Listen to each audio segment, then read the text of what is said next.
Tennessee Titans fans, Pro Football Focus is here to give us reasons for optimism for the Tennessee Titans going into the 2025 season. The name of this video, Reasons for Optimism for all 32 NFL teams. I have, of course, fast forwarded to the Tennessee Titans. Let's see what PFF has to say. So he's just, he's trying to make me do people every single year. That's all he's trying to do. Tennessee Titans, you went with Cam Ward as their reason for optimism, their number one overall pick. I agree with you. Why the giggle? Why the giggle, bro? Something funny to you? Tennessee Titans.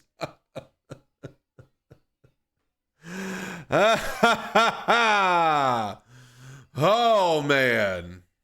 I think that the rest of this roster, not that there aren't good things, the interior defensive line with Jeffrey Simmons and Tavondre Sweat, I think that should be fun for them. But ultimately, I think that they're really trying to figure out a lot of identities throughout this roster. The one that they're hoping that they already have solidified in stone is what Cam Ward is for them at quarterback. So I agree. At least it is something for them to believe in at that quarterback position. Absolutely. I mean, when you're picking number one overall and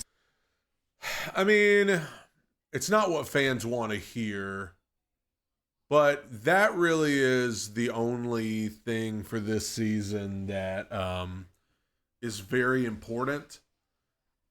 Even if the Titans were to go something like 3-14 again, I don't want that. I would like to win more games than that. I would like to show improvement across the board. I would like for other people other than Cam Ward. I would like for Femi Oladejo to be good. I would like for Jarvis Brownlee and Tavondre Sweat to take that next step. I would like for J.C. Latham to take the next step. I would love for especially these younger players from last year's draft and this year's draft to come in and play well. But at the very least, you have to be able to walk out of this season feeling good about Cam Ward at least. You have to get something out of him. Even if you lose the majority of your games, you've got to see something from him.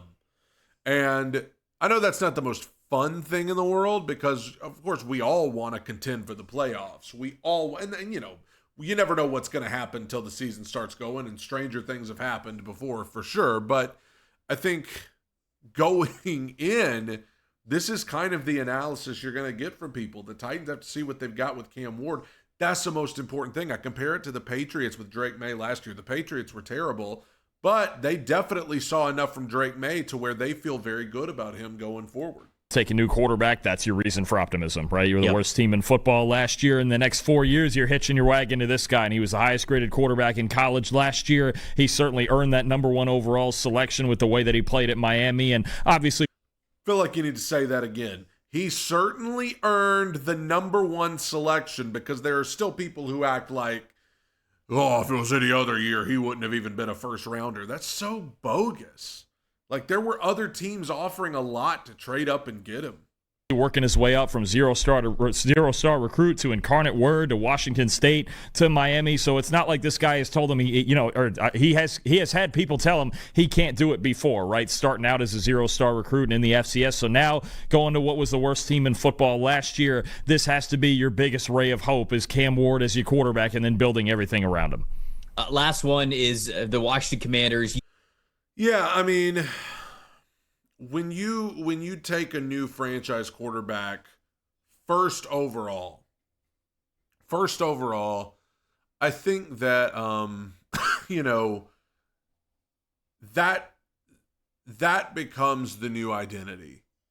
The quarterback's the most important position in sports. So when you get a new one in the draft, especially with the number one overall pick, that kind of has to become the new identity.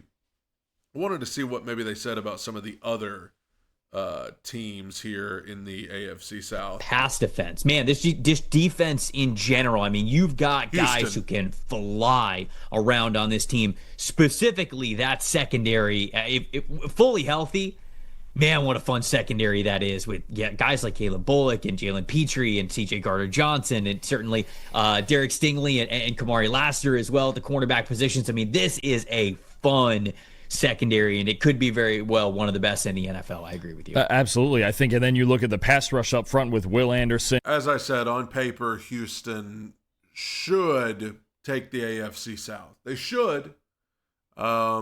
even though I don't think they were as good last year as they were the year before, their defense does look very stout. And with Danielle Hunter off the edge, and even Derek Barnett is the third guy that they managed. It is interesting to me that in talking about things to be optimistic about Houston, nobody's going to mention C.J. Stroud, the second coming of Peyton Manning and Joe Montana and John Elway and Dan Marino and Tom Brady in one. And he doesn't even get mentioned as a reason for optimism. It's all about to keep in free agency as well. I think this is, if you were asking me, Trevor, who are the 2 or 3 teams that you don't want to be in obvious passing situations against? I think the Houston Texans have to be there. That's fair. I would not want to be in 3rd and 8 very often against the Texans because they can rush with 4 and they can get home with Anderson and Hunter. And you mentioned all the guys in that secondary: Stingley, Lassiter, Gardner Johnson, Petrie, Bullock. There's just too many guys that you don't want to be throwing deep downfield into the teeth of that defense. So I think if the Texans, if their run defense can be a little better and they can force those 3rd and 7, 3rd and 8 situations more often, it's going to be very, very hard to throw on them once again. Dude, especially if they're playing confident.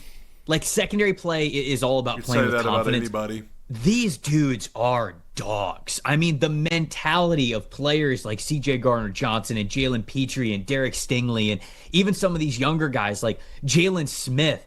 Yeah, like when I watched him, Elijah Hussey, when I saw him when he was at the East-West Shrine Bowl practices, I mean, like, these are dudes who are fearless. Jimmy Ward, Miles Bryant, the same way. So whether it's the starters, whether it's the early rotational guys, whether it's the depth guys, the attitude healthy, sure. and that dog meter, if you will, from this secondary is so incredibly high that if this group is playing confidently, there's no doubt about it. I think that they could be one of the best in the NFL. I agree with you. Yikes. The Indianapolis Colts. Here we go. Offensive weaponry is your choice here for a reason for optimism. I think that they're still going to figure out, okay, like how many targets are we giving guys like Alec Pierce versus A.D. Mitchell, or how much are we getting Tyler Warren into the mix early? I just want to say, can you imagine? Here we go. Can you imagine if the Titans walked out onto the field with weapons like Alec Pierce, A.D. Mitchell, Josh Downs, rookie Tyler Warren at tight end, a Jonathan Taylor who's been in the league a long time? I'm not saying that's like a bad cast of characters, but if the Titans or other teams had that group, people would be like, a bunch of no names, nothing happening. But because they're in Indianapolis, it's like, what a great group of weapons.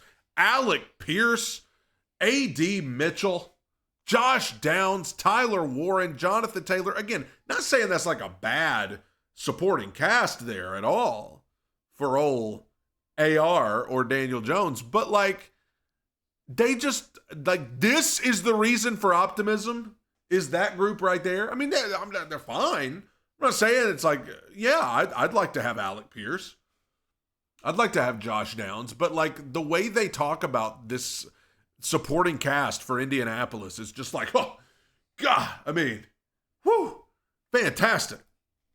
In his rookie season, but I think this is an froze. incredibly talented group, especially on paper. So I do agree with you that this is a big-time reason for optimism for this team, independent of what is going to happen at their quarterback position. And that's right, is independent of the quarterback situation, whoever that may be, whoever it is, they've got a loaded group to work with. Look at all the names you just mentioned: Michael Pittman, Josh Downs, Alec Pierce. Michael Pittman's very good. Michael Pittman's very good. I don't think he's top tier, but he's very good. A.D. Mitchell, Tyler Warren, Jonathan Taylor. They got DJ Giddens, who I really like and could be their RB2 very soon as well in the 5th round. I just think and a good offensive line, right? Quentin Nelson, Bernard Rhyme. If you have to bring up the running back 2, you might be grasping at straws. And Braden Smith, those guys up front. It's a very good offensive line. It's a very good receiving core. Jonathan Taylor wasn't, he's had low grades last year because he didn't break a ton of tackles, but still had a 1,400-yard rushing season. Then we can't forget about how good Jonathan Taylor is in the backfield. This team has got everything you could possibly want as a quarterback competing for a starting job, right? Just get me in there. And with Shane Steichen as the play caller, it's really not about getting a certain guy. There is one other thing they need if Anthony Richardson's going to be the guy, and that is water on the sideline so that he can take a break. number of targets with him. It's just throw to the open guy, run the RPOs the way we want you to, make the simple throws, get first downs, and let the athletes be the athletes, right? I think they've got a ton of guys who can do just that. I think Shane Steichen is the right play caller for a group like this, and now they just have to figure out the quarterback situation. We'll figure it out through training camp and the preseason, but whoever wins this job certainly should not feel shy about slinging it to all of these options that they have. Just get ready, guys. Whoever it is, if it's Anthony Richardson, they are going to rally behind this guy again. Oh, if he can just stay healthy. I know he's never done anything great except for that one throw in week 1, but if he could just stay healthy, we're just going to assume he'll be good because, oh no. Or if it's Daniel Jones, then the narrative will become, well, Daniel Jones took the Giants to the playoffs once, and with this cast of characters, Daniel Jones, they're going to try to sell you on Daniel Jones. Just like they tried to sell you on what was left of Phillip Rivers, who actually wasn't too bad with the Colts. Just like they tried to sell you on Carson Wentz. Just like they tried to sell you on the skeleton of Matt Ryan.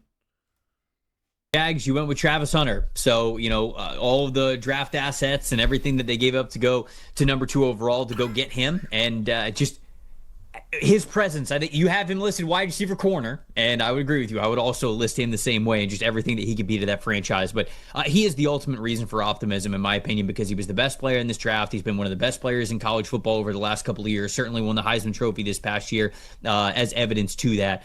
I agree with you. I think that Travis Hunter, even with Trevor Lawrence on the team as their quarterback, yeah, sure, the quarterback position is the most important. They think they got a great one in Trevor Lawrence, but what Travis Hunter could be to slingshot this team in the right.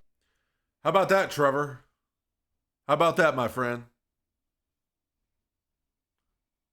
You ain't even going to be the face of the franchise, bro. You ain't even going to be the face of this franchise no more.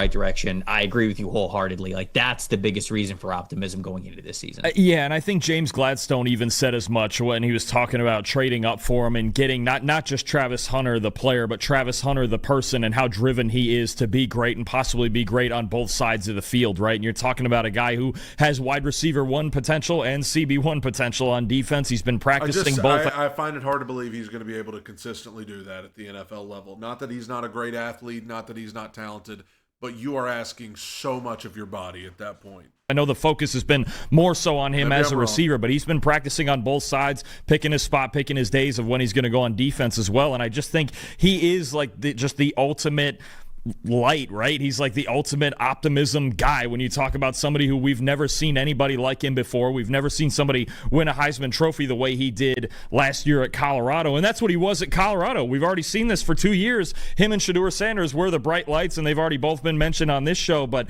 Hunter, what he could be as a wide receiver pair with Brian Thomas Jr., what he could be to fix a secondary that really struggled in coverage last year, what he could be across from Tyson Campbell at corner. There's endless possibilities with Travis Hunter, and I think that's what makes you so optimistic about what the Jaguars can be in the next 2 to 3 years.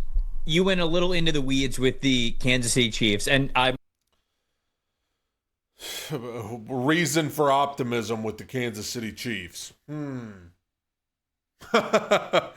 me think. Yeah, I mean, listen.